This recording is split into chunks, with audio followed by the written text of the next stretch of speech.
नमस्कार दोस्तों, मैं प्रवीण कुमार दक्ष कंपटीशन में आप सभी मित्रों का स्वागत करता हूं। आप सब लोग कैसे हैं दोस्तों?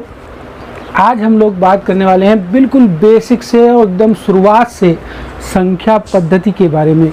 तो सबसे पहले हम दोस्तों जानेंगे कुछ संख्याओं के बारे में, ठीक है।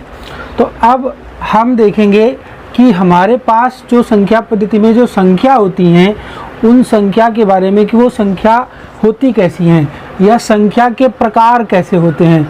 तो संख्या देखेंगे हम, संख्या के प्रकार कितने होते हैं। तो दोस्तों सबसे पहले जो संख्याएं होती हैं वो होती हैं, सबसे पहले संख्याएं जो होती हैं वो होती हैं प्राकृतिक संख्याएं। तो प्राकृतिक संख्याओं की अगर बात करी जाए दोस्तों, तो प्राकृतिक संख्याएं जो होती हैं वो टोटल 9 बताई जाती हैं। वैसे तो इन्हें हम अनंत तक बना सकते हैं, इनका निर्माण अनंत तक किया जा सकता है, लेकिन ये होती हैं 1, 2, 3 इस तरीके से जैसे 9 तक ये होती हैं। तो इन्हें हम प्राकृतिक संख्या दोस्तों कहते हैं। दूसरी संख्याएं जो होती हैं दोस्तों वो होती हैं पूर्ण संख्या। तो पूर्ण संख्या जो होती हैं दोस्तों ये वास्तव में 10 होती हैं, लेकिन इन्हें हम लिख सकते हैं 0, 1, 2, 10, 9 तक ये लिख सकते हैं।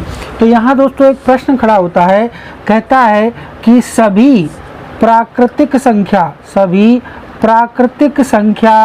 कैसी हैं? सभी प्राकृतिक संख्या पूर्ण संख्या हैं। सभी प्राकृतिक संख्या पूर्ण संख्या हैं, किंतु देखिएगा किंतु सभी पूर्ण संख्या कैसी नहीं है? प्राकृतिक नहीं है, प्राकृतिक संख्या नहीं है। ये बात हम समझ सकते हैं, ठीक है। इसके बाद हमारी जो अगली संख्याएं आती हैं वो आती हैं पूर्णांक। तो ये होती हैं हमारी पूर्णांक संख्या, और पूर्णांक संख्याएं जो होती हैं दोस्तों वो होती हैं धनात्मक और ऋणात्मक। तो धनात्मक और ऋणात्मक संख्या का जब मीडिएटर 0 होता है तो वो पूर्णांक संख्या कहलाती हैं।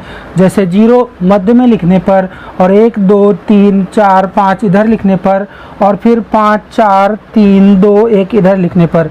ये माइनस लगा दीजिए आप यहाँ पर, तो ये ऋणात्मक हो गई और ये धनात्मक हो गई, जिनका मीडिएटर हो गया 0। तो ये संख्याएं दोस्तों क्या कहलाएंगी आपकी? तो ये संख्याएं आपकी पूर्णांक संख्याएं कहलाएंगी, ठीक है। इसी तरह से आगे हम देखें तो आगे हमारी संख्याएं होती हैं कौन सी? सम संख्या। कैसी संख्या? सम संख्या होती हैं। तो जो सम संख्या होंगी वो तो बहुत आसान है, सबको मालूम है। ये 2 से हमेशा कैसी होती हैं? विभाज्य। 2 से विभाज्य होती हैं। ये हमेशा किससे विभाज्य होती हैं दोस्तों? 2 से विभाज्य होती हैं। जबकि इसके बाद हमारी जो संख्याएं आती हैं वो आ जाती हैं कौन सी संख्याएं? विषम। कौन सी आ जाती हैं? विषम। तो इसके बाद आ जाएंगी हमारी विषम संख्या। विषम संख्या इसी का उल्टा कर दीजिए, तो ये 2 से क्या होती हैं? विभाज्य नहीं होती हैं। ये 2 से विभाज्य नहीं हैं। तो ये 2 से विभाज्य नहीं होती हैं तो उन्हें हम क्या कहते हैं? विषम कहते हैं, ठीक है। उसके बाद हमारी जो संख्याएं आ जाती हैं वो आ जाती हैं दोस्तों भाज्य संख्या। देखिएगा ये आ जाती हैं हमारी भाज्य संख्या, ठीक है। तो भाज्य संख्या क्या होती है? भाज्य संख्या यानी वे संख्या जो अब देखिए ध्यान से, वे संख्या जो 1, 2 या ये कह सकते हैं जो एक स्वयं तथा अन्य किसी एक संख्या से क्या हो जाएं? विभाज्य हों, उन्हें हम क्या कहेंगे? भाज्य संख्या कहेंगे, ठीक है दोस्तों। जैसे 2, 4, 6, 8, 10 में कौन सी संख्या भाज्य नहीं है? तो दोस्तों 2 हमारी भाज्य नहीं है। क्यों? क्योंकि देखिएगा क्योंकि अगर हम 2 को 1 से भाग करें तो 1 दूना 2, 2 को 2 से भाग करें तो 2 एकम 2। तो देखो क्या है, 1 से विभाजित हो रही है और स्वयं से विभाजित हो रही तथा अन्य किसी एक संख्या से भी विभाजित होनी चाहिए। तो क्या 2 किसी और से विभाजित हो सकती है? नहीं हो सकती, इसलिए 2 हमारी भाज्य नहीं है। जबकि अगर हम 4 को चेक करें तो अगर हम 4 को चेक करते हैं तो 4 देखिए 1 से विभाज्य है, 1 चौको 4, 4 2 से विभाज्य है, 2 दूनी 4 और 4 4 से विभाज्य है, 4 एकम 4। तो देखो 1 से विभाज्य स्वयं से यानी 4 से विभाज्य और अन्य किसी एक संख्या से यानी 2 से विभाज्य, इसलिए 4 और 6 8 10 ये हमारी क्या होंगी? भाज्य संख्या होंगी, यानी 2 हमारी भाज्य संख्या नहीं होगी दोस्तों। ठीक है, तो ये प्रश्न आता है, हमसे बहुत बार परीक्षाओं में पूछा गया है कि सबसे छोटी भाज्य संख्या क्या है? तो सबसे छोटी भाज्य संख्या क्या हो जाएगी दोस्तों? 4। सबसे छोटी भाज्य संख्या क्या हो जाएगी? 4 हो जाएगी, क्योंकि 2 तो अभाज्य हो गई ना। तो अब अगर हम बात करें आगे नंबर 7 की, तो नंबर 7 की बात करेंगे तो यहाँ पर लिख सकते हैं अभाज्य। तो अभाज्य संख्याएं कौन कौन सी होती हैं दोस्तों? तो अभाज्य संख्याएं देखिए 1 से 25 तक ये होती हैं 9। कितनी होती है दोस्तों? 9 होती हैं। तो 1 से 25 तक ये 9 होती हैं। और दोस्तों कि 1 से 50 तक दोस्तों ये हो जाती हैं 15। ठीक है, 1 से 50 तक 15 हो जाती हैं। और 1 से 100 तक ये हो जाती हैं 25। यानी टोटल हमारी 1 से 100 तक कितनी संख्याएं अभाज्य होती हैं? 25। तो ये बहुत बार पूछा जाता है कि 1 से 100 तक अभाज्य संख्याओं की संख्या बताओ, या 1 से 25 तक की अभाज्य संख्याओं की संख्या बताओ, 1 से 50 तक अभाज्य संख्याओं की संख्या बताओ। आप लिख के भी अपना देख सकते हैं। अब यहाँ भी एक प्रश्न आता है कि सबसे छोटी, बहुत बार आया कि सबसे छोटी अभाज्य संख्या बताओ। तो सबसे छोटी अभाज्य संख्या कौन सी है? तो दोस्तों कौन है?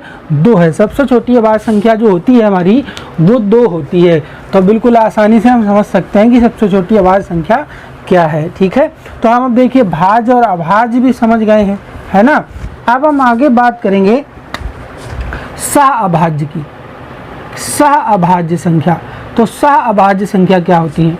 तो सह अभाज्य संख्या जो होती हैं हमारी दोस्तों, यानी जिन संख्याओं का मासा 1 हो, उन्हें हम सह अभाज्य संख्या कहते हैं। जैसे हमने लिख दिया 4 और 5, तो 4 और 5 का मासा क्या रहेगा? 1 रहेगा।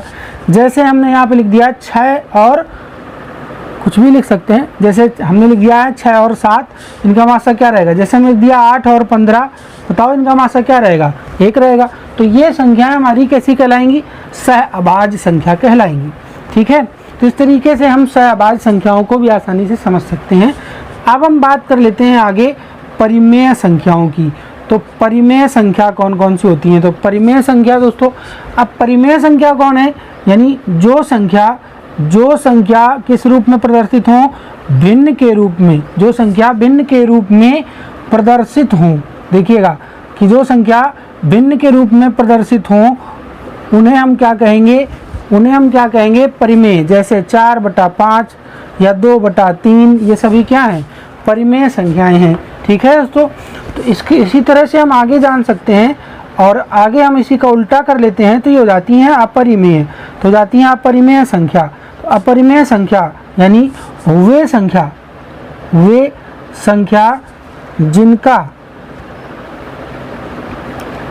संख्या जिनका मान वास्तव में ना हो, इनका मान वास्तविक ना हो। ठीक है, तो वे संख्या जिनका मान वास्तविक ना हो, यानी अनुमान में हो, लगभग में हो, तो वो क्या कहलाएंगी? अपरिमेय संख्या कहलाएंगी। और इन्हें भिन्न के रूप में प्रदर्शित नहीं किया जा सकता है। जैसे √2, √3, क्या इनका वास्तविक मान होता है? कुछ नहीं। तो हम अनुमान लगा के काल्पनिक मान इनका निकालते हैं। जैसे पाई, ये तो बहुत बार पूछा जाता। अब अगर हम पाई का मान रख दें यहाँ 22/7, तो ये कैसी बन गई दोस्तों? ये तो परिमेय बन गई। लेकिन अगर सिर्फ पाई की बात करें तो ये कैसी है? तो ये अपरिमेय है। कैसी है? अपरिमेय है। तो इस तरीके से हम परिमेय और अपरिमेय भी समझ सकते हैं, अच्छी तरह से उसको जान सकते हैं। और बिल्कुल आसान बात है और बहुत बार ये पूछा गया है कि कौन सी संख्या इसमें से परिमेय है या कौन सी इसमें अपरिमेय है। आप एकदम याद रखेंगे, 1-2 नंबर से पक्के रहते हैं किसी भी परीक्षा में, और खासकर टेट सुपर टेट के लिए तो 100% एक प्रश्न आता ही आता है। ठीक है दोस्तों, अब हम बात करेंगे काल्पनिक संख्याओं की। काल्पनिक संख्या कौन कौन सी होती है दोस्तों? तो काल्पनिक संख्या जैसे हमने यहाँ लिख दिया √5 या √6, इस तरीके से ये जो संख्याएं होंगी हमारी, क्या वास्तव में ये संख्या होती हैं? नहीं होती। तो ये काल्पनिक संख्याएं हैं, मनगढ़ंत संख्याएं हैं, काल्पनिक संख्या है, इनको हम काल्पनिक मान सकते हैं। ठीक है, तो ये काल्पनिक संख्याएं हमारी बन जाती हैं। इसके बाद हम बात करेंगे आगे, तो हम बात करेंगे द्विआधारी संख्या। द्विआधारी, इनसे भी प्रश्न आ जाता है। द्विआधारी संख्याएं यानी इन्हीं को हम बाइनरी नंबर भी कहते हैं, आप सब लोगों को याद है। इन्हें हम क्या कहते हैं? बाइनरी नंबर यानी बाइनरी संख्या कहते हैं। यानी ये 0 और 1 से प्रदर्शित होती हैं। किससे प्रदर्शित होती हैं? 0 और 1 से ये क्या हो जाती हैं? ये प्रदर्शित होती हैं। तो 0, 1 से प्रदर्शित होने वाली संख्याएं जो होती हैं द्विआधारी संख्या, बाइनरी संख्या कहलाती हैं। यानी जिनका बेस 2 होता है, जिनका बेस, बाइनरी संख्या का बेस क्या होता है? 2 होता है, तो इसलिए 2 संख्याओं से प्रदर्शित होती हैं, तो बाइनरी संख्या कहलाती हैं। फिर इसके बाद हमारी संख्या आ जाती है दाशमिक। कौन सी आ जाती हैं? दाशमिक। तो ये आ जाती है हमारी दाशमिक संख्या। तो दाशमिक संख्या जो होती हैं दोस्तों, जो दाशमिक संख्याएं होती हैं वो होती हैं 0 से 9 तक। 0 से 9 तक की जो संख्याएं हैं उन्हें हम दाशमिक संख्या कहते हैं। तो ये दाशमिक संख्याएं जो होती हैं हमारी वो होती हैं। अब देखिए, दाशमिक संख्याएं जो होती हैं वास्तव में इनका बेस 10 होता है। आप सब लोगों को मालूम है दाशमिक संख्याओं का बेस 10 क्या होता है। तो ये दाशमिक संख्याएं हो गई। अब हम बात करेंगे प्रतिलोम की। तो ये बात कर लें कि ये प्रतिलोम संख्याएं कौन सी होती हैं। तो प्रतिलोम संख्याएं जो होती हैं, प्रतिलोम का मतलब ही विलोम यानी उल्टा होता है। तो प्रतिलोम संख्याएं, जैसे मान लीजिए हमने आपसे लिखा कि यहाँ 5 है, हमने कहा 5 का प्रतिलोम बताओ, तो 5 का आपको प्रतिलोम बताना है। तो 5 का प्रतिलोम क्या होगा? तो 5 का प्रतिलोम आप लिख दोगे -5। ठीक है, हमने आपसे कहा यहाँ पर -3 और -3 का प्रतिलोम बताओ, तो -3 का प्रतिलोम क्या होगा? तो -3 का प्रतिलोम आप क्या लिख दोगे? 3। बस, यानी एक दूसरे की उल्टा होती है। प्रतिलोम का मतलब उल्टा, प्लस के 5 है तो माइनस कर दिए, माइनस के 3 थे तो प्लस के कर दिए। तो ये प्रतिलोम संख्याएं दोस्तों होती हैं। उम्मीद है कि आपको ये संख्याएं समझ में आई होंगी। और भी होती हैं लेकिन इससे ज़्यादा आपकी परीक्षाओं के लिए इम्पोर्टेंट नहीं होती हैं। और फिर मिलते हैं अगले टॉपिक में, अगले वीडियो में किसी टॉपिक के साथ। और जय हिंद।